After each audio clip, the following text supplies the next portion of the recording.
Hoje é 15 de maio de 2026, nova pesquisa, Flávio Bolsonaro com 43,8% contra 40,2% do Pinguço. A pesquisa é a Vox Brasil, registrada no Tribunal Superior Eleitoral. 2.100 pessoas entrevistadas entre os dias 9 e 12 de maio deste ano. Antes do áudio, antes do barulho, antes de toda essa narrativa que a mídia tentou montar essa semana. E mesmo assim, Flávio continua na frente. Mas aqui está o que ninguém está te perguntando. Se a pesquisa foi feita antes de tudo isso, o que esses números vão mostrar depois, em alguns dias? Isso não é só uma pesquisa, é um termômetro. É a fotografia do Brasil de verdade, feita por um instituto sério, registrado, auditável. Então não é um papo de militante, não é uma pesquisa de WhatsApp, é um dado. E o dado diz que Flávio Bolsonaro está à frente do presidente da República no segundo turno. Então pensa comigo, um candidato que ainda não foi ao segundo turno, que ainda não teve o debate nacional, que ainda não teve o horário eleitoral, já está na frente de um presidente que teve a máquina na mão, os ministérios, o Banco Central, a Petrobras, a Caixa, o BNDES e a Esbanja. Isso não é um empate técnico? Isso é uma super vantagem. Quem tem essa vantagem, antes do jogo começar, quase sempre vence o jogo. E é exatamente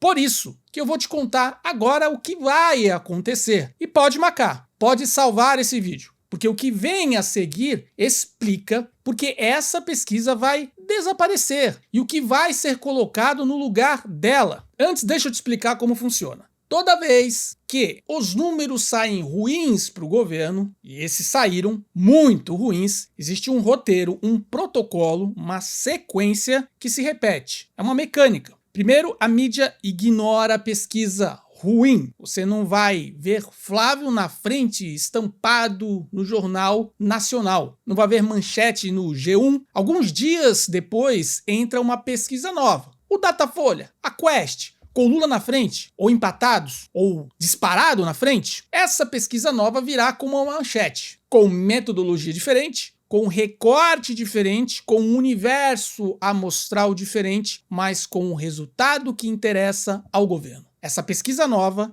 vira manchete, vira pauta e vira realidade. É sempre assim e vai ser assim de novo. Olha, eu não tô inventando isso. Isso aconteceu em 2022, aconteceu no primeiro turno, aconteceu no segundo turno. As pesquisas erram, mas erram sempre no mesmo sentido, o da esquerda. Sempre subestimam o candidato de direita, sempre superestimam o candidato do PT. Coincidência? Não existe coincidência. Então, o que você faz com essa informação? Simples. Quando a pesquisa do Datafolha sair com o Lula na frente, e eu arrisco dizer, mais de 5 pontos, e vai sair, você vai saber o que está acontecendo. Você não vai ser enganado, porque a pesquisa é encomendada no momento certo, com o resultado certo. Uma pesquisa é uma narrativa com número. E narrativa com número tem um objetivo: desanimar quem está na frente, de fato. Então não vai cair dessa, né? Mas espera, porque o que eu vou te contar agora vai mudar completamente, como você vai ver, o Vorcaro. Agora eu preciso te falar sobre o Daniel Vorcaro.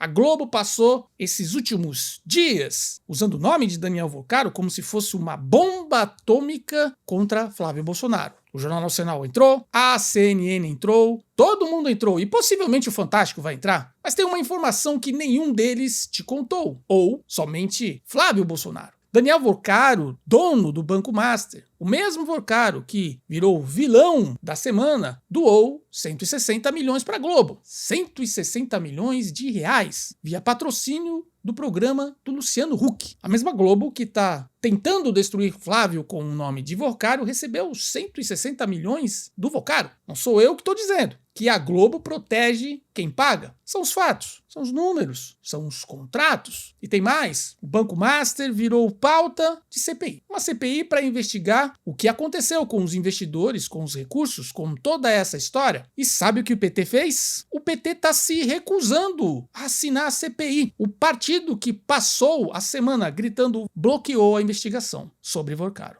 Por que será? Se o escândalo é verdadeiro, por que o PT não quer investigar? Se Vorcaro é o vilão, por que a Globo guardou 160 milhões na bunda? Se a intenção é proteger o investidor, por que bloquear a CPI? A resposta é simples, porque o objetivo nunca foi Vorcaro, e sim Flávio Bolsonaro. E agora eu vou te falar um pouco dessa estratégia inteira que está fadada ao fracasso. Por uma razão que provavelmente você ainda não ouviu. Aqui eu preciso te dar uma excelente notícia. Talvez a melhor notícia desse vídeo inteiro. O povo brasileiro não vive dentro da bolha de Brasília. Quem é Daniel Vorcaro para quem acorda às 5 da manhã para pegar o ônibus? Nada. Quem é o Banco Master para quem está devendo no cartão de crédito? Ninguém. O que é a CPI bancária para quem está preocupado com o preço do feijão? Irrelevante. Completamente irrelevante. E esse é o erro fatal da esquerda. Eles acreditam que o que explode dentro da bolha de Brasília, dentro do Twitter, dentro da bolha dos jornalistas de Pinheiros, explode no Brasil inteiro. Mas não explode. E eu tenho uma prova mais concreta possível disso. Uma prova que a própria esquerda deu sem perceber. Lula foi condenado por corrupção, lavagem de dinheiro, foi preso, ficou na cadeia, foi solto pelos seus amigos e hoje é presidente da República, com 40% das intenções de voto no segundo turno. Se o escândalo do próprio candidato não o derrubou, um escândalo com um processo, com condenação, com prisão, por que alguém acreditaria que este assunto do áudio, do vídeo, derrubaria Flávio Bolsonaro? A lógica não fecha. E quando a lógica não fecha, a pergunta certa é: qual é o objetivo de verdade disso? O objetivo não é informar, é desestabilizar, plantar uma dúvida, é fazer o eleitor de Flávio sentir vergonha de apoiar o candidato e fazer o eleitor indeciso achar que está arriscado. Mas o eleitor brasileiro aprendeu em 2022, depois de tudo que está acontecendo, aprendeu a desconfiar da narrativa pronta. E é por isso que Flávio está em 43,8% numa pesquisa feita no meio da semana mais atacada da sua candidatura até agora. E agora eu vou te dizer algo que significa muito aqui na frente. O que está acontecendo agora não é uma crise de Flávio Bolsonaro. É o desespero de quem está perdendo. Quando você ataca com tanta força, com toda a mídia, com todo o aparato do governo, com toda a coordenação de narrativa, um candidato que ainda não chegou no segundo turno, você está confessando uma coisa. Você está confessando que está morrendo de medo. E medo em política tem um nome: derrota que está chegando.